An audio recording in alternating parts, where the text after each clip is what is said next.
باب صلاۃ المسافر۔ چونکہ صلوات مخصوصہ کا بیان چل رہا تھا اور اس سے پہلے صلاۃ کاملہ یا یوں کہہ لے ٹوٹل اب تک صلاۃ کاملہ کا بیان تھا، اب صلاۃ قاصرہ کا بیان ہے۔ اور چونکہ قاصرہ دوسرے درجے پر ہے بنسبت پہلے کے، اس لیے اس کو ترتیب میں بھی مؤخر ذکر فرمایا ہے۔ باب صلاۃ المسافر، مسافر کی جو نماز ہے چونکہ وہ مقیم کی نماز سے مختلف احکام رکھتی ہے، اس لیے الگ سے تفریع و ابواب صلاۃ السفر قائم کیا ہے۔ توجہ کریں، 4-5 مباحث ہیں مسافر کی نماز کے حوالے سے جو اگر آپ کو بھی یاد ہوئیں تو ہر جگہ کام دیں گی۔ مختلف یہاں پہ مباحث ہیں۔ مثلا ایک بات یہ ہے کہ کتنی مقدار سفر کی سفر شرعی ہے، سمجھ آ رہی ہے؟ متى یقصر المسافر، مسافر کب قصر کرے گا، ٹھیک ہو گیا، کتنی مقدار کے بعد سفر کی جو ہے اگر وہ نیت کرتا ہے تو پھر اس کے اندر اس نے قصر کرنی ہے نماز، تو اس کو آپ کہہ لیں مدت سفر شرعی کیا ہے۔ تو اگر فقہ الحدیث کی طرف آئیں تو اس میں اختلاف ہے فقہاء کا۔ احناف کے ہاں جو مدت ہے وہ 15 دن ہے مسافر کی، کیا کہتے 15 دن غلط کہہ گیا، مسافر کی جو سفر کی مدت ہے وہ 3 دن ہے۔ 3 دن جو ہے اگر وہ 3 دن کے فاصلے پر سفر کر رہا ہے، یعنی 3 دن کے فاصلے کی مقدار وہ سفر کرنے کا ارادہ کر چکا ہے، تو اس اعتبار سے وہ راستے کے اندر نماز کیا کرے گا، قصر پڑے گا۔ 3 دن جو ہے دنوں میں سے جو چھوٹے دن ہیں ان کو لیا جائے گا، پیدل اور اونٹوں کے درمیانی رفتار چلنے کو لیا جائے گا، تو یہ مقدار ہے یعنی سفر شرعی کی۔ اور جمہور کے ہاں 2 دن یا 2 راتیں یا 1 دن اور 1 رات، یہ جو مقدار ہے یہ کیا ہے، سفر شرعی کی مدت ہے۔ 2 دن یا 2 راتیں یا 2 راتیں یا 1 دن 1 رات، تو یہ مقدار یعنی اتنی دور کا جو مسافر ہوتا ہے وہ مسافر شرعی ہوتا ہے۔ اس کی تعبیر جو ہے اور بھی انداز سے کی گئی ہے، یوں بھی کہا جا سکتا ہے کہ جمہور کے ہاں 2 مرحلے یا 4 برد یہ مقدار ہے سفر شرعی کی۔ 2 مرحلے کا مطلب یہ ہے، ایک مرحلہ ہوتا ہے 24 میل کا، تو 2 مرحلے 48 میل، سمجھ آ رہی؟ اور 4 برد، ایک برد ہوتا ہے 12 میلوں کا، تو 12 ضرب 4 48 میل۔ اور یہ بھی کہا گیا ہے کہ 16 فرسخ، تو جب 16 فرسخ ہوں گے تو ایک فرسخ ہوتا ہے 3 میل کا، تو 16 ضرب 3 48۔ آ رہی یہ تعبیر سب سمجھ آ گئی آپ کو؟ اس کے ضمن میں ہمیں برید، مرحلہ اور فرسخ ان کا مطلب بھی سمجھ میں آ گیا کہ ان کی کیا مقدار ہوتی ہے۔ احناف کے ہاں جو مرحلے ہیں وہ 2 نہیں بلکہ 3 ہیں، تو اس لحاظ سے بجائے 48 میل کے یہ 74 میل بن جائے گا غالباً۔ 24 دونا 48 اور 48 ضرب 24 کتنا بنتا ہے، 72 میل بن گیا۔ ٹھیک ہو گیا۔ تو 72 میل جو ہے یہ احناف کے ہاں گویا کہ سفر شرعی کی مقدار ہے۔ اب آگے حدیث آ رہی ہے، حدیثیں مختلف ہیں، سمجھ آ رہی؟ اس کا عنوان آگے آ رہا ہے متى یقصر المسافر۔ ضمناً میں یہاں پہ بھی اس کو اشارہ کر دیتا ہوں۔ حضرت انس کی روایت ہے، نبی علیہ السلام جب 3 میل یا 3 فرسخ جاتے تو 2 رکعتیں پڑھتے۔ تو جو کرے 3 میل یا 3 فرسخ، راوی کو شک ہے۔ اب بظاہر تطبیق 3 میل اور 3 فرسخ کی مشکل ہے، کیونکہ 3 فرسخ تو 9 میل ہے اور 3 میل 3 میل ہے، تو کافی لمبی مقدار کا فرق آ رہا ہے۔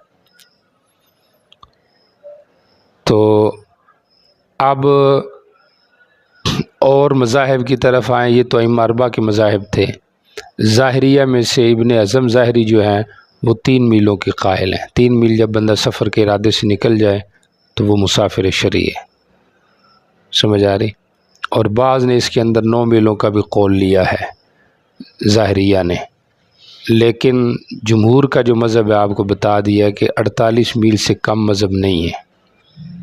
اب یہ جو روایت ہے جو آگے آ رہی ہے 1201، 3 میل یا 3 فرسخ جب آپ سفر کے لیے جاتے تو پھر آپ کیا کرتے؟ قصر کرتے۔ تو احناف اس کا جواب یہ دیتے ہیں کہ 3 میل یا 3 فرسخ یہ منتہائے سفر کا بیان نہیں، سمجھ آ رہی؟ کہ آپ کی آخری منزل یہ ہوتی، بلکہ یہ درمیانے سفر کی ایک مسافت کو ذکر کیا گیا ہے۔ اور یہاں پہ یہ بتایا گیا ہے کہ جب آپ آبادی سے تقریباً اتنا دور نکل جاتے تو اس وقت آپ قصر کرتے۔ اب اس سے آگے بھی آپ کیا کرتے؟ قصر ہی کرتے ہوں گے۔ جب ادھر کر لیا تو اسے آگے بطریق اولا قصر کر لیا۔ تو متى یقصر المسافر کے 2 مطلب ہیں یقصر المسافر، ایک ہے منتہائے سفر کا بیان اور ایک ہے ابتدائے قصر سفر کا بیان، قصر صلاۃ کا بیان۔ تو یہاں پہ مراد ابتدائے قصر صلاۃ ہے، اور اس میں بھی تحدیدی تعیین نہیں ہے، بلکہ بیان واقعہ ہے کہ نبی علیہ السلام جب آبادی سے 3 یا 9 میل آگے نکل چکے ہوتے، چونکہ آپ کی عادت مبارک تھی کہ آپ نماز پڑھ کے نکلتے، سمجھ آ رہی؟ اور اگر ابھی ٹائم ہوتا تو پھر آپ نکل جاتے اور آگے جا کے پھر لیٹ جا کے آپ جمع کرتے، جس طرح آگے ذکر آ رہا ہے۔ تو اس لحاظ سے ہمارے یہاں اشکال یہ حدیث جمہور کے مخالف نہیں۔ اس کو آپ اس انداز سے سمجھیں کہ ایک آدمی جا رہا ہے پشاور، سمجھ آ رہی؟ تو اب کامرے جا کے وہ کیا کرتا ہے؟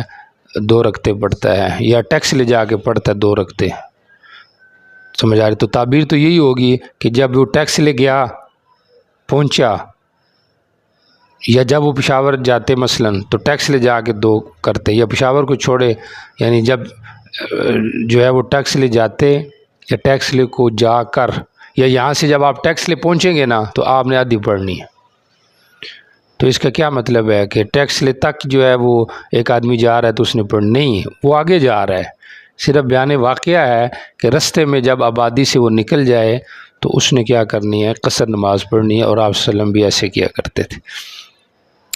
اچھا جی، یہ تو مسئلہ ہو گیا اس قسم کا، اور اس میں آگے دلیل آ رہی ہے، حضرت انسی کی روایت ہے کہ آپ جب جا رہے تھے نا حجۃ الوداع کے موقع پہ تو ذوالحلیفہ میں جا کے آپ نے 2 رکعتیں ادا کی۔ اب ذوالحلیفہ کا فاصلہ تقریباً 6 میل ہے مدینہ سے، سمجھ آ رہی؟ تو اب کیا آپ کی نیت ذوالحلیفہ ہی جانے کی تھی؟ نہیں، آپ تو جا رہے تھے مکہ۔ تو پہلی روایت میں بھی ایسے ہی ہے کہ آپ جب نکل چکے ہوتے 9 میل 3 میل 6 میل تو اس میں پھر آپ کیا کرتے؟ قصر کرتے۔ یعنی حاصل یہ ہوا کہ مسافر کے لیے درمیانے سفر میں بھی منتہائے سفر سے پہلے قصر کرنا یہ جائز ہے، اور یہ اس کا بیان ہے، نہ یہ کہ اس کا بیان ہے کہ 3 میل یا 9 میل پر اگر آدمی جا رہا ہے اتنی مسافت بھی تو اس نے بھی قصر کرنا ہے، یہ اس کی وضاحت نہیں ہے۔ اچھا جی، اور باقی بخاری وغیرہ میں جو مقداری آپ کو بتائی ہے جمہور کی دلائل وہ موجود ہے، جس کے اندر یہی آتا ہے کہ وہ تقریباً 48 میل بنتے ہیں۔ اچھا، اب یہاں پہ ایک یہ شبہ نہ کیا جائے کہ اب ہمارے یہاں کیا 48 میل ہے یا پھر کیا کہتے ہیں اس کو 72 میل ہے. اور پھر مشہور یہ ہے کہ احناف کی جو مقدار ہے سفر شرعی کی یہ زیادہ ہے بنسبت جمہور کے، حالانکہ یہ بھی مشہور ہے جمہور کے ہاں احناف کے ہاں کہ وہ 48 میل کو لیتے ہیں. سمجھ آ رہی؟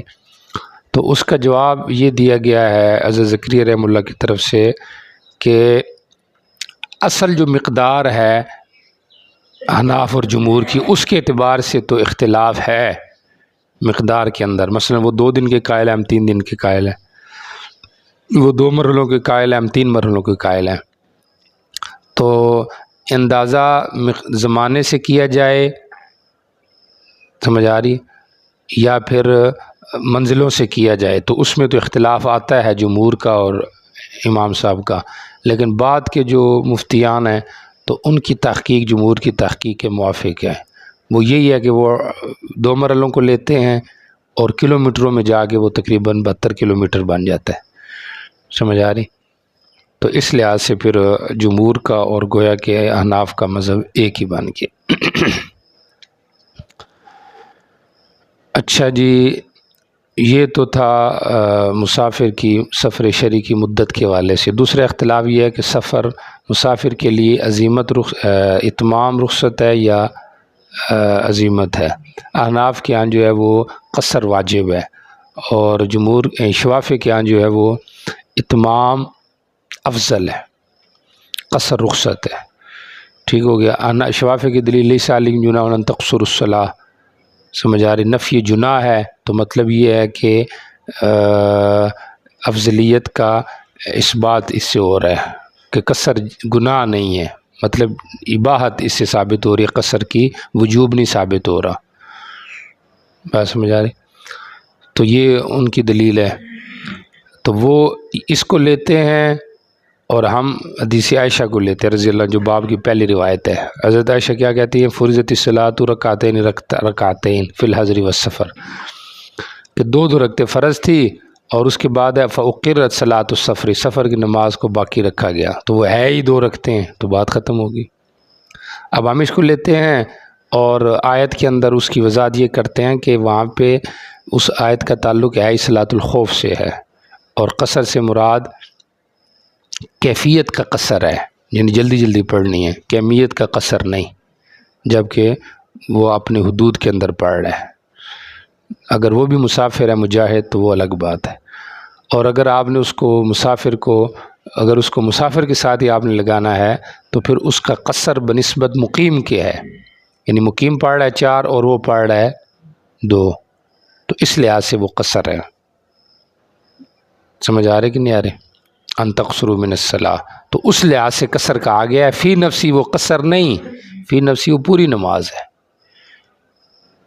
یعنی تم پر کوئی گناہ نہیں کہ تم قصر کرو، کا مطلب 2 ہی پڑھو. لیکن یہ قصر اس کو کہنا بنسبت اس کے ہے، نہ یہ ہے کہ یہ 4 تھی تو 2 ہو گئی ہیں، بلکہ یہ ہے ہی 2. قصر دوسرے اعتبار سے کہا گیا ہے. بات سمجھ آ رہی؟ اچھا جی، تو یہ ہم اس آیت کا یہ جواب دیتے آیا ذہن میں، یا تو صلاۃ خوف سے لگتا ہے کیفیت صلاۃ کی کمی مراد ہے، اور یا مسافر کے ساتھ لگتا ہے لیکن مراد مقیم کی بنسبت اس کا قصر ہے. فی نفسی وہ اس کے لیے پوری نماز ہے، اس کی 2 رکعتیں ہیں. تو ہمارے حاصل یہ نکلے گا کہ 4 رکعتوں میں اگر 2 رکعتوں پہ بیٹھ کے 2 اور پڑھ رہا ہے پھر تو اس کی پہلی 2 فرض دوسری نفل ہو جائے گی. لیکن اگر پہلا قاعدہ کرتے ہی نہیں 4 کا تو وہ تو فرض چھوڑ گیا، پھر تو اس کی نماز ہوگی نہیں، کیونکہ فرض کا جو اعادہ ہے وہ تو آپ کو پتہ ہے سجدے صاحب سے نہیں ہوتا. ہمارے نماز واجب الادا ہوگی. سمجھ آ رہی؟ اور شوافی کہتے ہیں کہ اس کو قصر کہا گیا ہے، جیسے اگلی روایت میں آ رہا ہے حدیث عمر بن خطاب میں ارأیت اقصار الناس، قصر کہنا. تو ہم اس کو جواب بتا دیا ابھی کہ قصر بنسبت مقیم کی نماز کیا ہے، فی نفسی اس کے لیے پوری نماز ہے. سمجھ آ رہی؟ اور ایسی ہماری قولی روایت بھی ہے کہ فقبلوا صدقتہ، کہ اللہ کے صدقے کو قبول کرو. حاذی صدقۃ تصدق اللہ بہا علیکم، تو صدقہ قبول کرو. شوافی کہتے ہیں کہ متصدق علیہ کے لیے صدقہ قبول کرنا واجب نہیں، تو لہذا عزیمت بہتر ہے بنسبت قصر کے. ہم کہتے ہیں کہ وہ صدقہ یا وہ چیز جو من قبیل تملیک نہ ہو، وہاں پہ صدقے کا معنی یا تملیک کا معنی اسقاط ہوتا ہے، تو یہاں پہ صدقہ بمعنی اسقاط کیا ہے کہ گویا کہ 2 رکعتیں تم سے ساقط ہو چکی۔ بہرحال جو باقی ششوافی اور حنابلہ ہیں ان کی رائے یہ ہے کہ ان سے 2 قول ہیں، ایک قول میں اتمام ناجائز ہے جیسے حنفیہ کہتے ہیں، اور دوسرا قول ان کا شوافی کی طرح ہے کہ اتمام کیا ہے، افضل ہے۔ سمجھ آ رہی؟ تو یہ ایک مشہور اختلاف تھا کہ مسافر کے لیے اتمام افضل ہے یا اقصار افضل ہے۔ تیسرا اختلاف تیسرے کی طرف آ گیا کہ مسافر کب سفر کی رخصت سے فائدہ حاصل کرے گا، تو اس میں اتفاق ہے آبادی سے باہر نکل کر۔ شوافی کا ایک قول یہ ہے کہ جو سور بلد ہے اس سے جب باہر نکل گیا، چاہے آبادی ختم نہیں ہوئی تب بھی قصر کرے گا، یہ ان کا ایک قول ہے۔ ویسے دوسرا قول ان کا جمہور کے ساتھ ہے کہ اب مثلا ادھر ہے، بڑھانے سے باہر نکل گیا بے نظیر چوک پہ، تو قصر پڑھ لے۔ آ رہی کہ نہیں سمجھ آ رہی؟ تو یہ چیز ہوگی قصر کے حوالے سے۔ اس میں اور بعض اقوال بھی ہیں، مثلا ایک یہ بھی ہے کہ آبادی میں بھی پڑھ سکتے، جیسے عطا کا قول ہے۔ ایک قول یہ ہے کہ اگر رات میں سفر کر رہا ہے تو دن سے پہلے نہیں پڑے گا قصر، اور اگر دن کو جا رہا ہے رات سے پہلے نہیں کرے گا۔ تو بارہ یہ ایک قول اور غیر ائمہ اربعہ کا قول ہے۔ ائمہ اربعہ کے جو اقوال تھے آپ کو بتا دیے۔ اچھا، ایک اور اختلاف بھی یہاں پہ ہو جائے بہتر ہے، اور وہ یہ اختلاف ہے کہ مدت اقامت کتنی ہے مسافر کے لیے، یعنی جس سے وہ مقیم ہوتا ہے۔ سمجھ آ رہی؟ تو احناف کے ہاں 15 دن ہے اور جمہور کے ہاں 4 دن ہے۔ سمجھ آ رہی؟ جمہور کی دلیل حجۃ الوداع کے موقع پہ آگے آئے گی انشاءاللہ کتاب الحج میں، زندگی رہی تو آپ نے صحابہ سے فرمایا تھا کہ 3 دن سے زیادہ یہاں پہ نہیں ٹھہرنا، تو صحابہ 3 دن سے زیادہ نہیں ٹھہرے، یعنی چوتھے دن نکل گئے تھے۔ تو اس سے انہوں نے استدلال کیا کہ یہ مدت اقامت کی 3 دن ہے، 4 دن ہے اقامت کی، کیونکہ اگر اس سے مقیم ہی ہو جانا تھا نا، اس لیے آپ نے کہا بھی چوتھے دن نکلو۔ سمجھ آ رہے؟ وہ آج سے فارغ ہونے کے بعد چنانچہ 14 ذی الحجہ کو صحابہ نکلے، سبحان اللہ، مکہ سے 4 کو داخل ہوئے، 14 کو نکل گئے، تو آج کے بعد 3 دن ٹھہرے۔ آج تو 10 کو پورا ہو گیا تھا نا، اس کے بعد 11 12 13 14 کو نکل گئے۔ تو اور ہماری جو دلیل ہے 15 دن کے حوالے سے، وہ فتح مکہ کا واقعہ ہے کہ فتح مکہ کے موقع پہ نبی علیہ السلام کا جو قیام تھا، تو وہ آگے آ رہی روایتیں 15 دن 16 دن 17 دن 19 دن مختلف روایت آ رہی، 18 دن 15 دن 18 19 دن، تو اس قسم کی روایات آ رہی۔ تو 15 دن کم از کم مدت کا بیان ہوا ہے وہاں پہ کہ 15 دن آپ جو ہے نا وہ ٹھہرے ہیں، اور وہاں پہ آپ نے کیا کیا، قصر کیا ہے۔ تو مطلب اگر زیادہ ٹھہرتے وہاں تو آپ کیا کرتے، پوری پڑھتے۔ سمجھ آ رہی؟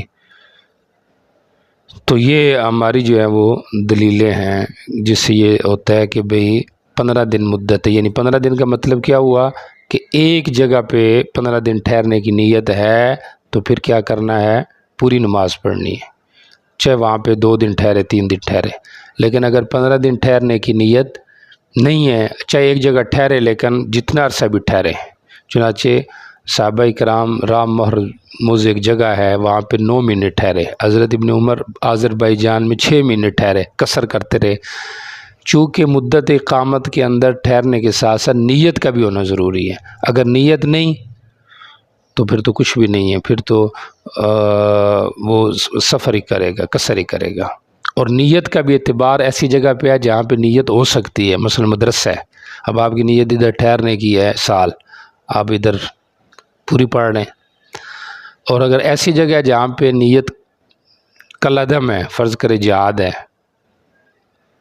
سمجھ آ رہی، یا تبلیغ ہے، تو وہاں پہ بھی نیت کالعدم ہوتی ہے، سمجھ آ رہی، تو یہ پھر نیت کا کوئی اعتبار نہیں، اب وہاں پہ پوری پڑے گا، چاہے ایک دن ٹھہرے تو کیا کرے گا، پوری پڑے گا۔ باقی اس کے اندر اور بھی بہت سارے مسائل ہیں، سمجھ آ رہی، ایک ہوتا ہے سفر اقامت، ایک ہوتا ہے کیا کہتے ہیں اس کو، وطن اصلی، وطن اقامت، سمجھ آ رہی کہ نہیں آ رہی؟ پھر وطن اصلی جو ہے وہ اصلی کو باطل کرتا ہے، وطن اقامت بھی وطن اصلی کو باطل کر دیتا ہے، آج کل فتویٰ اسی پہ ہے، ٹھیک ہو گیا۔ اور وطن اصلی جو ہے وہ تو وطن اقامت کو باطل کر دے گا، وطن عارضی وہ کسی کو بھی باطل نہیں کرے گا۔ تو یہ ساری چیزیں، اب آپ گھر جاتے ہیں تو آپ کا وہاں پہ وطن اصلی ہے، تو آپ کا جو کیا کہتے ہیں اس کو، وطن عارضی ہے، اس کو وہ ختم کر دیتا ہے، سمجھ آ رہی؟ تو وہاں پہ آپ کو کیا کرتے ہیں، جا کے پوری نماز پڑھتے ہیں۔ وطن اقامت کا مطلب یہ ہوتا ہے کہ ایک آدمی جیسے اس کی ڈیوٹی ادھر ہے پنڈی میں، اب وہ ادھر ٹھہر ہے، بیوی بچے اس کے ادھر ہے، اب اگر بیوی بچے بھی ساتھ ہے ادھر ہیں تو اب وہ اس کے لیے وطن اقامت ہے، سمجھ آ رہی کہ نہیں آ رہی؟ اب اس میں یہ مسئلہ چل رہا ہے غالباً آج کل اسی میں فتویٰ ہے کہ وطن اقامت بھی اصلی کو باطل کر دے گا، کہ اب یہ ادھر جائے گا تو ادھر آدھی پڑے گا، پوری نہیں پڑے گا، کیونکہ اس کے لیے اب وطن یہ ہے، ورنہ پرانا فتویٰ یہی ہے کہ وطن اقامت جو ہے وطن اصلی کو باطل نہیں کرتا، یعنی ادھر سے جب وہ ادھر جائے گا تو اس نے ادھر جا کے پوری پڑھنی، فہمتا؟ ٹھیک ہو گیا۔ تو یہ 4-5 اختلاف تھے، باقی کوئی ساتھ ساتھ آئے گا، آگے ایک بڑا اختلافی مسئلہ آ رہا ہے، اس کو ادھر ہی چھیڑیں گے۔ جی دیکھیں، اب یہ جو پہلی روایت ہے یہ پہلے مسئلے سے متعلق ہے، یعنی دوسرے مسئلے سے کہ اتمام افضل ہے یا اقصار افضل ہے۔ حضرت عائشہ رضی اللہ عنہ سے روایت ہے، نماز فرض کی گئی 2 رکعتیں حضر اور سفر میں، سفر کی نماز باقی رکھی گئی اور حضر کی نماز میں زیادتی کی گئی، تو کس کی دلیل؟ احناف کی، اقرت صلاۃ المسافر کی، اس کے حق میں ہے ہی 2 رکعتیں۔ جی ٹھیک ہو گیا۔ قال حدثنا احمد بن حنبل ومسدد قال حدثنا يحيى عن ابن جريج قال وحدثنا غشيش يعني ابن اسرم قال حدثنا عبد الرزاق عن ابن جريج قال حدثني عبد الرحمن بن عبد الله بن ابي عمار عن عبد الله بن بابي عن يعلى بن اميه قال قلت لعمر بن الخطاب رضي الله تعالى عنه ما رايت يخسر الناس الصلاه وانما قال الله عز وجل ان خفتم ان يفتنكم الذين كفروا فقد ذهب ذلك اليوم فقال عجبت مما عجبت منه فذكرت ذلك لرسول الله صلى الله عليه وسلم فقال صدقة تصدق الله عز وجل بها عليكم فقبلوا صدقه۔ ترجمہ دیکھیں، عبد الرحمن سے روایت ہے، آگے یا اللہ کہتے ہیں کہ میں نے حضرت عمر سے کہا ہے آپ بتائے نا لوگوں کا نماز کو قصر کرنا، اس کے بارے میں اقصار الناس۔ انما قال حالانکہ اللہ تعالیٰ نے تو یہ فرمایا عزب اللہ، اگر تمہیں ڈر ہو تو پھر کرو، لیس علیکم جناح ان خفتم، وہ ڈر تو چلا گیا ہے، اب قصر کرنا۔ تو حضرت عمر کہتے ہیں مجھے بھی تعجب تھا اس سے جو آپ کو تعجب ہوا ہے، میں نے یہ بات نبی علیہ السلام سے ذکر کی، آپ نے کہا یہ صدقہ ہے، اللہ نے صدقہ کیا، اب صدقہ قبول کرو۔ شوافی کہتے ہیں کہ انکار ہو سکتا ہے صدقے کا، لہذا اتمام افضل ہے، ہم کہتے ہیں کہ یہ بمنزل اسقاط کے ہے، تو ساکت ہو چکے، لہذا پوری پڑھنی۔ جی ٹھیک ہو گیا۔ وبه قال حدثنا احمد بن حنبل قال حدثنا عبد الرزاق ومحمد بن بكر قال اخبرنا ابن جرير قال سمعت عبد الله بن ابي عمار يحدث وذكره قال ابو داود رواه ابو حازم وحماد بن مسعد كما رواه ابن بكر۔ توجہ کرے، قال ابو داود کا حاصل یہ ہے کہ یہ جو روایت ہے نا ابن جریج کی، سمجھ آ رہی؟ تو یہ یا تو عبد الرحمن سے، عبد الرحمن بن عبداللہ سے ہے، اور یا پھر عبداللہ سے ہے۔ محمد بن ابی بکر نے کہا کہ ابن جریج کہتا ہے سمیعت عبداللہ، کہ میں نے عبد الرحمن کے والد عبداللہ سے سنا ہے، اور پہلی جو روایت ہے اس میں وہ یہ کہہ رہا ہے کہ مجھے عبد الرحمن نے بیان کیا جو عبداللہ کا بیٹا ہے، سمجھ آ رہی؟ تو مصنف یہ کہنا چاہتے ہیں کہ اکثر روات بلا واسطہ اس سند کو ذکر کر رہے ہیں کہ اس نے ڈائریکٹ نقل کیا کس سے؟ عبداللہ سے، جو کہ عبد الرحمن کا والد ہے۔ ہوگی یہ والی بات؟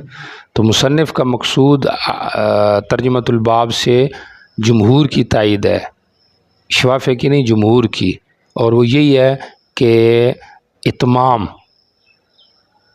جو ہے نا وہ کیا کہتے ہیں اس کو، قصر جو ہے نا وہ ثابت ہے، مسافر کے لیے قصر ثابت ہے۔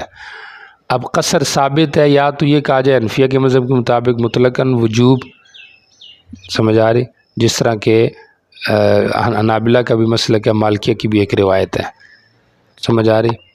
یا پھر یہ کہہ دیا جائے کہ دوسری جو ان کی روایت ہے کہ قصر افضل ہے، قصر افضل ہے، یہ روایت ہے جمہور کی، یعنی شوافی کی اور شوافی نہیں، حنابلہ اور مالکیہ کی، کہ قصر افضل ہے، سمجھ آ رہی؟ اور شوافی کی بھی خیر یہی ہے، قصر افضل ہے، ان کی بھی یہی ہے، قصر کی وجوب کی تو وہ قائل نہیں ہے۔ بہرحال یہ ہو گیا کہ قصر کی یا تو وجوب کا اس بات ہے، سمجھ آ رہی، جمہور کی ایک رائے کے مطابق، جس میں انفیہ بھی ہے، تو اس میں پھر جمہور کی تائید، شوافی کی مخالفت ہو جائے گی، یا مطلقاً قصر کی فضیلت کو بیان کرنا ہے، اس میں پھر انفیہ کی تائید نہیں بلکہ دوسرے جو جمہور ہیں ان کی تائید ہو جائے گی۔ جی چلیں۔ باب متى يقصر المسافر، مسافر کب قصر کرے گا؟ دو مطلب ہے، میں نے تشریح کر دی ہے، آبادی سے نکل کے ایک ابتدائے قصر صلاۃ اور ایک سفر کی مدت شرعی، اس کا بیان ہے۔ آ رہی بات سمجھ؟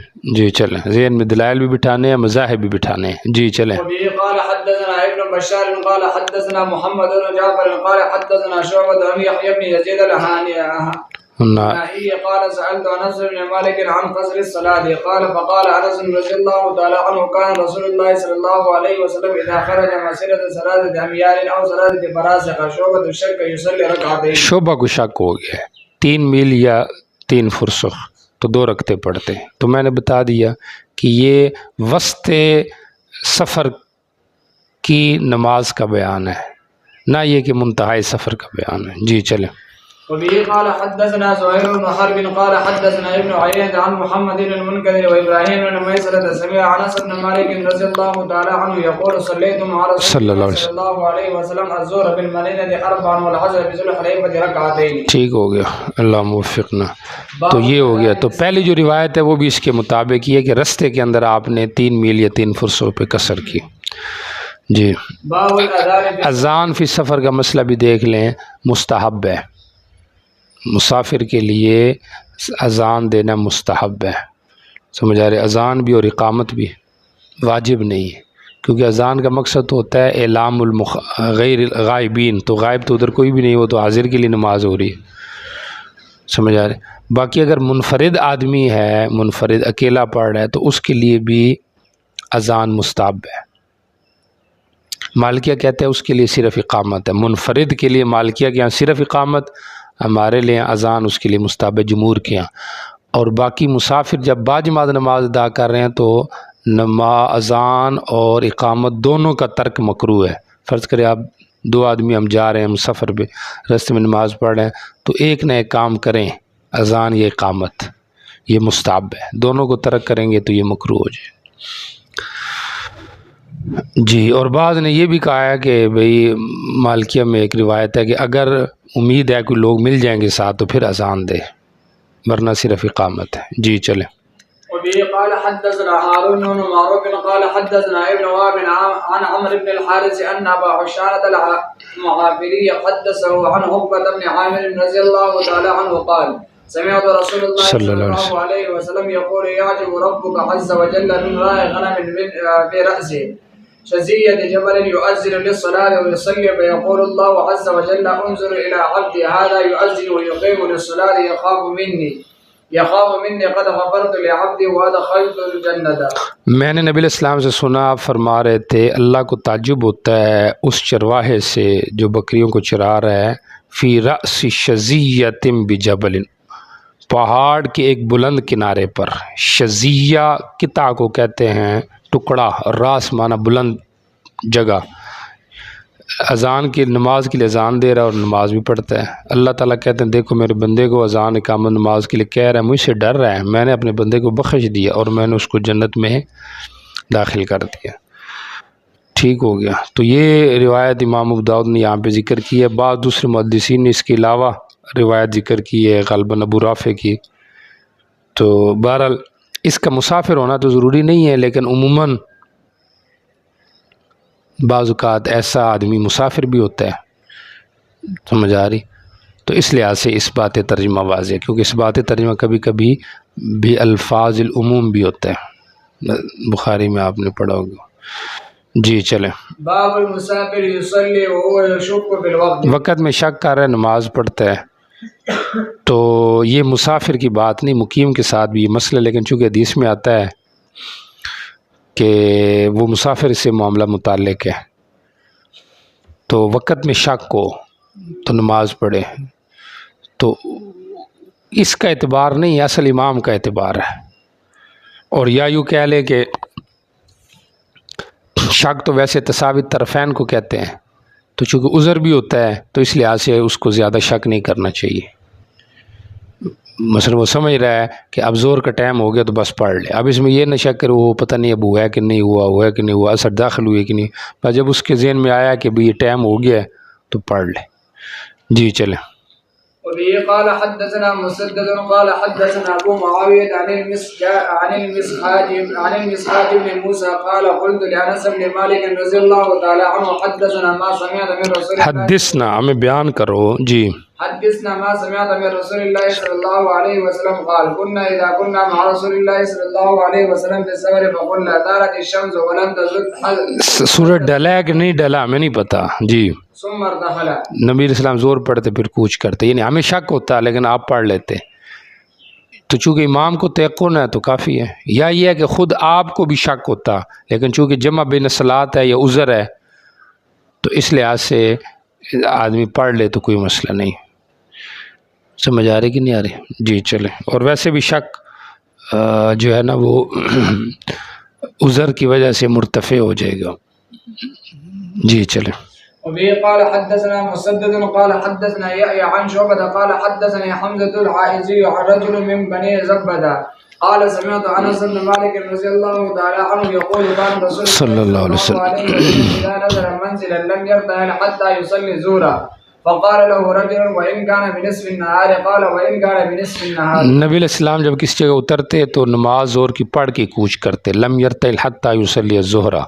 ایک آدمی نے کہا اگرچہ آدھے دن میں ہو، تو انہوں نے کہا اگرچہ آدھے دن میں، تو آدھے دن میں تو آپ نہیں پڑھتے ہوں گے، عین زوال شمس کے ٹائم تو آپ کو پتہ ہے ارتفاع شمس کے وقت وہ تو منع ہے، زوال شمس کے بعد ہی نماز ہوتی ہے. لیکن بنصف النہار کا مطلب یہی ہے وہی کہ بہت جلدی پڑھ لیتے، یعنی کچھ بھی آپ انتظار نہ کرتے، بس یہی ہوتا کہ بس اب سورج ڈال گیا ہے تو آپ پڑھ لیتے، گویا کہ وہ نصف نہار ہی ہے. جی چلیں.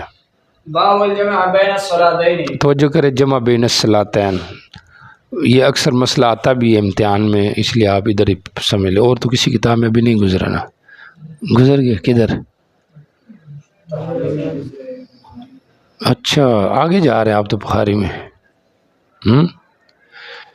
چلو یہ بھی اچھا ہے، آگے آگے جا رہے ہیں. پھر توجہ کریں، جمع بین الصلاتین کا جو مسئلہ ہے جمہور حقیقی جمع کے قائل ہیں اور احناف سوری جمع کے قائل ہیں. یوں کہہ لے وہ حقیقی جمع کے قائل ہیں، سمجھ آ رہے، من حیث الوقت والفعل، اور احناف من حیث الفعل قائل ہیں، من حیث الوقت قائل نہیں.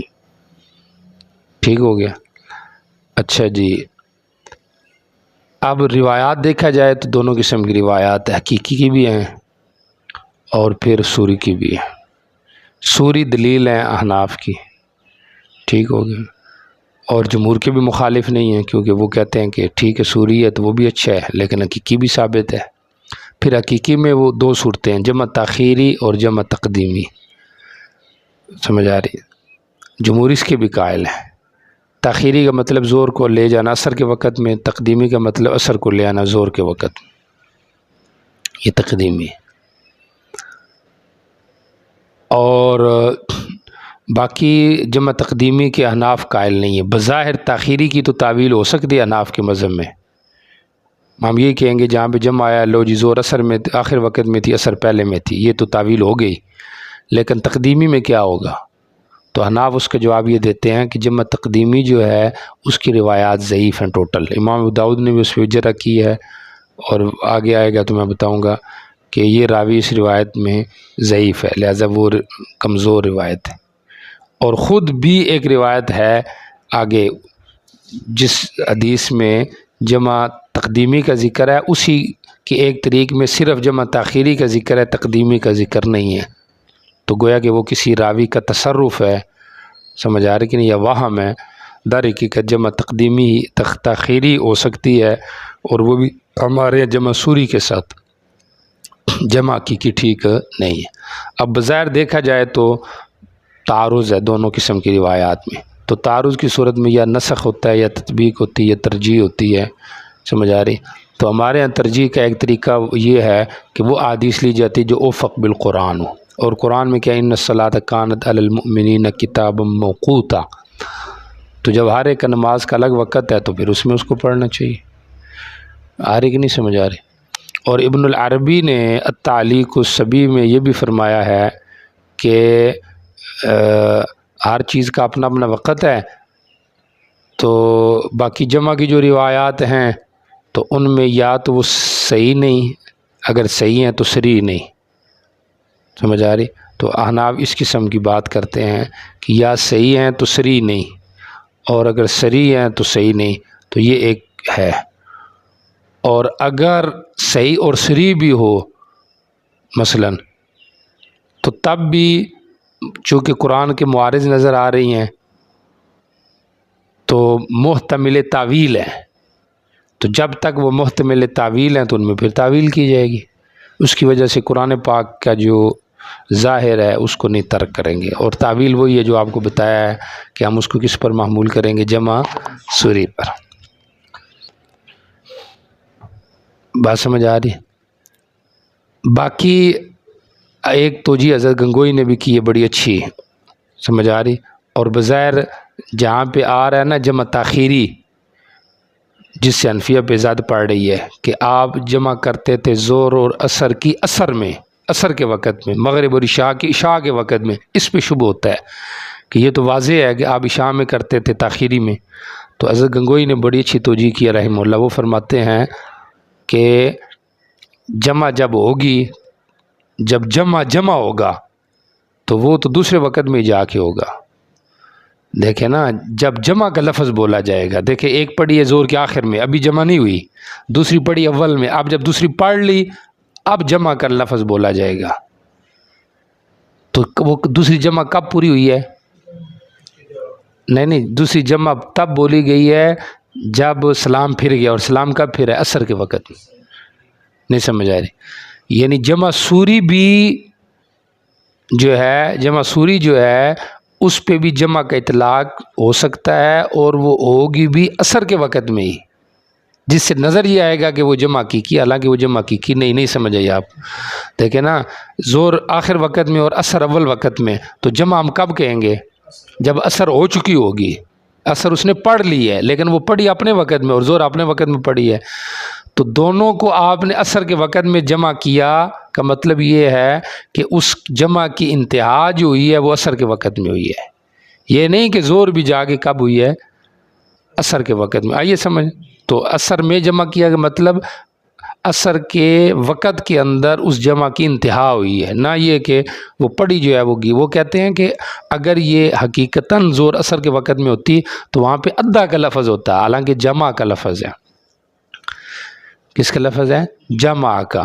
تو جمع میں اگر جمع سوری ہو تو اطلاق ہو سکتا ہے اس پر، ہم کہہ سکتے ہیں جمع بین الظہر والعصر فی العصر، یہ کہہ سکتے ہیں، لیکن اگر ہوتا نا ادا کا لفظ تو پھر ہم یہ کہہ سکتے تھے زور آپ نے پڑھی عصر کے وقت میں، حالانکہ ادا کے لفظ کے ساتھ حدیث میں یہ موجود نہیں کہ آپ نے زور جا کے ادا کی کس میں؟ عصر کے وقت۔ تو یہ ان کی ماشاءاللہ بڑی اچھی توجیہ ہے۔ اچھا، باقی یہ بات ہو گئی، اور باقی حضرت ابن عمر جو ہیں رضی اللہ تعالیٰ عنہ، وہ چونکہ بڑے متبع سنت ہیں تو ان سے جو جمع ثابت ہے وہ جمع سوری ثابت ہے۔ باقی آ جائیں آپ، جمع بین الصلاتین لاجل سفر کی یہ بات تھی، یہ بھی ایک جمع ہے۔ ایک جمع ہے لاجل الاستعاذہ، مستعاذہ عورت جمع کرے، تو جمہور اس کے بھی جمع کے قائل ہیں، لیکن احناف قائل نہیں ہے، وہاں پہ بھی احناف جمع سوری کے قائل ہیں، یہ مسئلہ پیچھے گزر چکے۔ ایک جمع ہے لاجل المطر، بارش کی وجہ سے، سمجھ آ رہی؟ جمہور اس کے بھی قائل ہیں، احناف اس کے قائل نہیں ہیں، سمجھ آ رہی؟ پھر جمہور میں مالکیہ کہتے ہیں کہ لیلیہ اگر نمازیں ہیں ان کا تو جمع ہو سکتا ہے، نہاریہ میں نہیں، کیونکہ نہاریہ میں تو پھر بھی ممکن ہے عذر ختم ہو جائے۔ لیلیہ میں یہ ہوتا ہے اب کون رات کو دوبارہ اٹھ کے آئے گا، کیا کرے گا، مغرب میں جمعہ لوگ چلو جی عشاء بھی پڑھ لیں، ٹھیک ہو گیا۔ اور پیچھے جمع آ جائے گا جمع لاجل المرض، امام احمد اس کے قائل ہیں اور جمہور اس کے قائل نہیں، جمع لاجل المرض۔ باقی بعض احادیث میں بغیر خوف و مرض کے بھی جمع کا ذکر آیا ہے، بغیر خوف مطر کے آپ نے مدینہ میں جمع کی ہے نماز۔ تو امام ترمذی فرماتے ہیں کہ 2 روایتیں میری کتاب میں ایسی ہیں کہ جس پر کسی کیا کہتے اس کو متبع اور مقلد مجتہد مشہور کا عمل نہیں ہے، ورنہ بعض کا تو اس پہ بھی عمل ہے۔ 2 روایتیں، ایک روایت یہی ہے کہ آپ نے بغیر کسی خوف مرض کے جمع کیا، حالانکہ اس کا تو ائمہ 4 قائل نہیں ہے، عذر کی وجہ سے تو قائل ہیں، بغیر عذر کے تو جمع کی قائل نہیں۔ اور ایسے ہی دوسرے نمبر پہ ایک اور حدیث انہوں نے پیش کی ہے شارب خمر والی، کہ چوتھے نمبر پہ اگر شراب پیو تو اس کو قتل کر دو، تو یہ بھی کسی کا قول نہیں آ رہی کہ نہیں سمجھ۔ تو اس سے یہ فائدہ سمجھ میں آ گیا کہ بعض اوقات حدیث صحیح ہوتی ہے لیکن معمول بہا نہیں ہوتی، اور بعض اوقات حدیث ضعیف ہوتی ہے لیکن معمول بہا ہوتی ہے۔ ہوگی بات جمع بین الصلاتین والی ذہن میں آ گئے؟ جی چلیں۔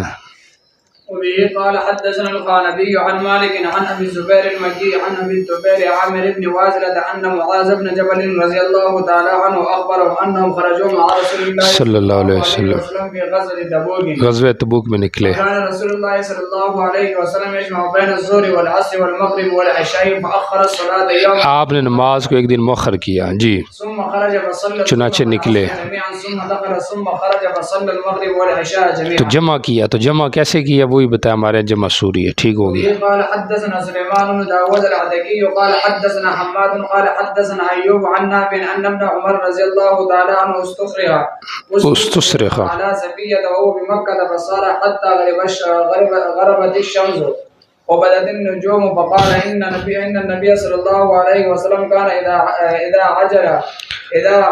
عجل به امر بسفر جمع بین هاتین الصلاتین فصار حتی غاب الشفق فنزل فجمع بینهما۔ حضرت صفیہ پر جو ان کی زوجہ محترمہ تھی، موت کی خبر دی گئی کہ وہ موت کے قریب ہے، استصرخا سرخ سے ہے، آواز دی گئی ان کو کہ حضرت صفیہ بڑی سخت بیمار ہے مدینہ میں، بس وہ چلے یہاں تک کہ سورج غروب ہو گیا اور ستارے نظر آنے لگے، یعنی مغرب کا وقت اینڈ کو پہنچ گیا۔ تو کہتے ہیں نبی علیہ السلام جب آپ کو کوئی معاملہ جلدی ہوتا سفر میں تو آپ ان دونوں کو نمازوں کو جمع کرتے، پس آپ چلتے یہاں تک کہ شفق غائب ہونے کے قریب ہوتا، غائب نہیں ہو چکا ہوتا، غائب ہونے کے قریب ہوتا، پھر آپ اتر دو آپ جمع کرتے۔ سمجھ آ رہی کہ نہیں آ رہی؟ تو یا یوں کہہ لے کہ شفق سے مراد حمرہ مراد ہے، اور آپ کو پتہ ہے امام صاحب کے ہاں تو سفیدی کو کہتے ہیں، تو شفق دونوں پہ بولا جاتا ہے۔ تو حمرہ جب غائب ہوا تو وہ اترے، تو وہ تھا مغرب کا ٹائم ہے، تو پھر انہوں نے کیا کیا، مغرب پڑھی اور پھر بعد میں عشاء پڑھی۔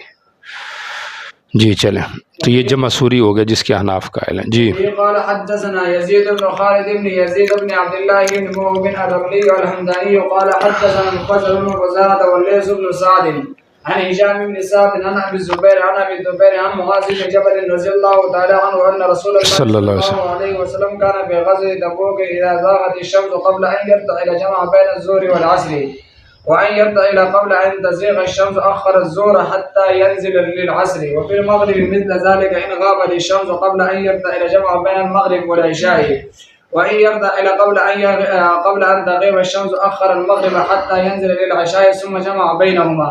قال ابو داود ورواه هشام بن عروة عن حسين بن عبد الله عن قريب عن ابن عباس رضي الله تعالى عنهما عن النبي صلى الله عليه وسلم نحو حديث الطفيل والليث۔ مصنف نے تو ایک مطابق پیش کر دیا ہے اس پر، باقی فی نفسی جو روایت ہے ہشام بن سعد جو ہے یہ ہمارے ہیں بہت ضعیف راوی ہے، اس لیے یہ روایت ٹھیک نہیں، اس کے اندر جمع تقدیم کا ذکر ہے۔ دیکھو کیسے ترجمہ دیکھ لیں، غزوہ تبوک میں جب سورج ڈال گیا کوچ کرنے سے پہلے تو آپ زور اور اصل میں جمع کرتے، سمجھ آ رہی؟ کوچ تو اثر دیکھے پہلے آ گئی کہ نہیں، ابھی سورج ڈلا ہے تو آپ کیا کر رہے ہیں، اثر پہلے پڑھ رہے ہیں، اور اگر آپ کوچ کر چکے ہوتے سورج ڈلنے سے پہلے تو اب آپ جمع سوری کرتے، زور مؤخر کرتے یہاں تک عصر کے لیے آپ اترتے، یعنی قریب اترتے ہمارے مذہب کے مطابق۔ اور مغرب میں بھی مثل اس کے کہ اگر سورج غروب ہو چکا ہوتا کوچ کرنے سے پہلے تو آپ عشاء کو پہلے لے آتے مغرب کے وقت میں، تو یہ جمع تقدیمی ہے۔ اور اگر آپ سورج غروب ہونے سے پہلے کوچ کر رہے ہوتے تو آپ مغرب مؤخر کرتے یہاں تک عشاء کے لیے اترتے پھر جمع کرتے۔ تو ہماری کیا جواب ہوا کہ یہ راوی ضعیف ہے ہشام بن سعد، سمجھ آ رہے، تشیع کا اس کے اوپر الزام ہے، لہٰذا یہ روایت ٹھیک نہیں ہے۔ جی چلیں۔ وبه قال حدثنا قتيبة قال حدثنا عبد الله بن نافع عن ابي مودود عن سليمان بن ابي يحيى عن ابن عمر رضي الله تعالى عنهما قال ما جمع رسول الله صلى الله عليه وسلم بين المغرب والعشاء قط في السفر الا مرة، ایک ہی دفعہ آپ نے جمع کیا، حالانکہ آپ سے کئی دفعہ جمع کا ثبوت ہے، تو سفر سے مراد خاص سفر ہوگا کوئی مراد کہ اس سفر میں آپ نے ایک ہی دفعہ جمع کیے۔ جی چلیں۔ قال ابو داود وهذا يروى عن ايوب عن نافع عن ابن عمر رضي الله تعالى عنه موقوفا على ابن عمر رضي الله تعالى عنهما انه لم يرى ابن عمر رضي الله تعالى عنهما جمع بينهما قط الا تلك الليله، يعني ليله استصرخ على صفيه، وروي من حديث مكحول عن نافع انه راى ابن عمر رضي الله تعالى عنه فعل ذلك مره او مرتين۔ مصنف نے اس کی خود جواب دے دیا ہے کہ یہ روایت موقوف علی ابن عمر ہے اور یہ مرفوع نہیں، اور خود حضرت ابن عمر کے بارے میں ان کا شاگرد کہہ رہے ہیں کہ انہوں نے اس سفر میں جب وہ جا رہے تھے اپنی بیوی کا قید خبر لینے تو ایک ہی دفعہ انہوں نے جمع کیا تھا۔ سمجھ آ رہی کہ نہیں آ رہی؟ جی چلیں۔ وبه قال حدثنا قانبي عن مالك عن ابي الزبير المكي عن سعيد بن جبير عن عبد الله بن عباس رضي الله تعالى عنهما قال صلى رسول الله صلى الله عليه وسلم الظهر والعصر جميعا والمغرب والعشاء جميعا من غير خوف ولا سفر۔ یہ وہ روایت ہے بغیر خوف اور سفر کے۔ جی قال مالك ذلك كان في مطر، یہ بارش میں تھا، مسئلہ بارش کی وجہ سے تھا۔ جی چلو، بارش میں گزر چکے، آپ کو یاد ہے نا، جمہور اس کی وجہ سے بھی جمع کے قائل ہیں۔ جی۔ قال ابو داود ورواه حماد بن سلمة نحوه عن ابي الزبير ورواه قرة بن خالد عن ابي الزبير قال في السفر فسافرنا الى تبوک۔ بعض روات کی یہ رائے بھی ہے کہ یہ واقعہ تبوک کا ہے، سمجھ آ رہی؟ تبوک کے اندر آپ نے ایک موقع میں ایسے کیا تھا کہ بغیر خوف کے، اور آپ نے کیا کیا تھا؟ جمع کیا تھا۔ جی چلیں۔ وبه قال حدثنا عثمان بن ابي شيبه قال حدثنا ابو معاويه قال حدثنا الاعمش عن حبيب عن سعيد بن جبير عن ابن عباس رضي الله تعالى عنهما قال جمع رسول الله صلى الله عليه وسلم بين الظهر والعصر والمغرب والعشاء بالمدينه من غير خوف ولا مطر، فقيل لابن عباس رضي الله تعالى عنه ما اراد الى ذلك قال اراد الا يخرج امته۔ جی، یحرج امته یا یحرج بھی ٹھیک ہے، حرج میں نہ ڈالے، مشقت میں نہ ڈالے، سمجھ آ رہی؟ لیکن اس کے اوپر عمل نہیں ہے مربع میں کسی کا، ورنہ اس طرح کی جمع ہوتی تو پھر تو کام آسان تھا۔ کیا خیال ہے؟ آپ تو زور بھی پڑھتے، اثر بھی پڑھتے کٹھی، ٹھیک ہو گیا، کام ٹائٹ تھا۔ آپ پہ جا کے جب جاگ آتی مغرب کے قریب تو اس ٹائم اٹھتے، پھر مغرب بھی پڑھی تو ساتھ عشاء بھی پڑھی، کیا کہ کام تو سوکھا ہی نا، ہمارے لیے بھی آسان تھا۔ اور احناف کا ایک الزامی جواب بھی ہے کہ آپ جس جمع کے قائل ہیں وہ زور اثر مغرب عشاء کی تو ہے، فجر کے ساتھ آپ جمع کے قائل نہیں ہیں، تو مطلب یہ ہوا نا کہ عذر کی بنا پہ ہے۔ سمجھ آ رہی کہ نہیں آ رہی؟ تو اگر عذر ہے مثلا تو پھر وہ عذر مغرب فجر اور زور کا کیوں نہیں آپس میں؟ سمجھ آ رہی؟ تو مطلب یہ ہوا کہ یہ اصل میں تھا ہی جمع سوری، چونکہ اصل یہ ہے کہ عذر کی وجہ سے، اور آپ کو پتہ ہے ضرورت ہو گئی تو ضرورت بقدر ضرورت ہے تو جمع سوری سے وہ پوری ہو جاتی، اور ویسے بھی اس میں احتیاط ہے کہ نہیں؟ کیونکہ جمع سوری اتفاقی مسئلہ ہے تو اتفاقی کو لیا جائے وہ بہتر ہے۔ آ رہی کہ نہیں سمجھ؟ جی چلیں۔ وبه قال حدثنا محمد بن عبيد المحاربي قال حدثنا محمد بن فضيل عن أبيه عن نافع وعبد الله بن واقد أن معاذ بن عمر رضي الله تعالى عنهما قال الصلاة قال زر حتى إذا ان كان کا چل چل ابھی جی حتى إذا كان قبل غيوب الشفق شفق سے غائب ہونے سے پہلے جی ثم انتظر حتى غاب الشفق فصلى العشاء ثم قال إن رسول الله صلى الله عليه وسلم كان إذا عجل به أمر صنع کوئی جلدی معاملہ آ جاتا آپ کو لاحق تو آپ ایسے ہی کرتے جی الذي صنعت فساغ في ذلك اليوم والليلة مسيرة 3 3 دن لگاتار چلتے رہے قال أبو داود رواه ابن جابر عن نافع نحو هذا بإسناده. جی ٹھیک 3 دن کی مسافت طے کی انہوں نے یعنی اتنا تیز چلے سمجھ آ رہی کہ نہیں جی چلیں وبه قال حدثنا إبراهيم بن موسى الرازي قال أخبرنا عيسى عن ابن جابر بهذا المعنى.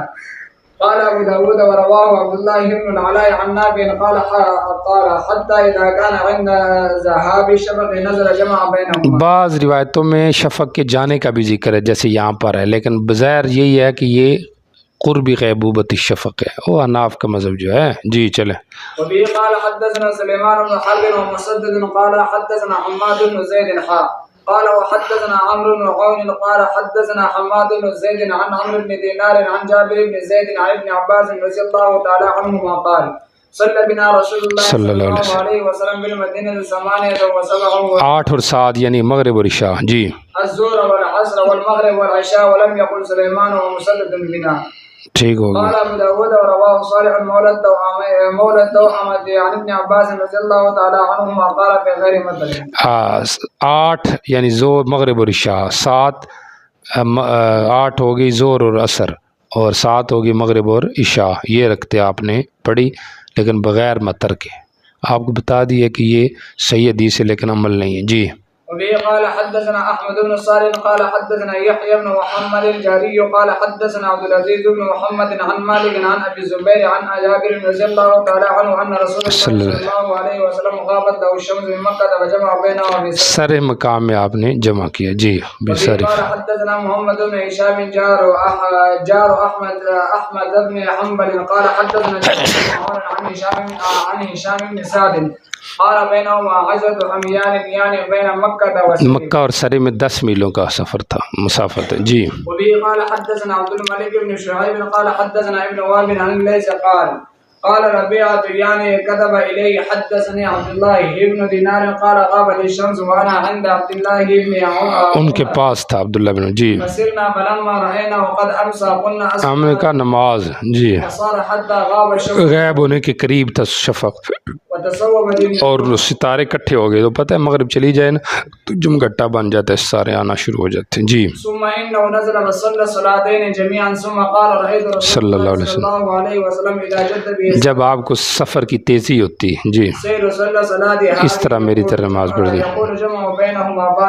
رات کے بعد اس طرح جمع کرتے قال ابو داود رواه عاصم محمد عن اخي عن صالح ورواه ابن ابي نجيح عن اسماعيل بن عبد الرحمن بن زؤيب ان الجمع بينهما من ابن عمر رضي الله تعالى عنهما كان بعد غيوب الشفق. ٹھیک ہو گیا. وفي قال حدثنا قتيبة وابن وهب المعنى قال حدثنا المفضل عن عقيل عن ابن شهاب عن انس بن مالك رضي الله تعالى عنه قال كان رسول الله صلى الله عليه وسلم اذا ارتحل قبل ان تزيغ الشمس اخر الظهر الى وقت العصر جمع تاخيري جي ثم نزل وجمع بينهما فان زاغت الشمس قبل ان يرتحل صلى الظهر ثم ركب صلى الله عليه وسلم. قال ابو داود كان مفضل قاضي مصر وكان مجاب الدعوة وهو ابن فزارة. اللہ میں بھی مستجاب الدعوت بنائے جی دعا. تو یہاں پہ دیکھیں یہ روایت حضرت انس کی ہے، اس کے اندر جمع تاخیری کا تو ذکر ہے، تقدیمی کا نہیں. صرف اتنا ہے کہ جب کوچ سے پہلے سورج ڈال چکا ہوتا صرف زور کی بات ہے، زور پڑھتے اثر نہیں پڑھتے جی. وبه قال حدثنا سليمان بن داود المهري قال حدثنا ابن وهب قال أخبرني جابر بن اسماعيل عن عقيل بهذا الحديث بإسناده قال ويؤخر المغرب حتى يجمع بينهما وبين العشاء حين يغيب الشفق. جی. وبه قال حدثنا قتيبة بن سعيد قال حدثنا ليس عن يزيد بن ابي حبيب عن ابي الدبير عامر بن واصلة رضي الله تعالى عنه عن معاذ بن جبل رضي الله تعالى عنه ان النبي صلى الله عليه وسلم كان في غزوة تبوك اذا ارتحل قبل ان تزيغ الشمس اخر الظهر حتى يجمع الى العصر ويصليهما ٹھیک ہو گیا. جميعا واذا ارتحل بعد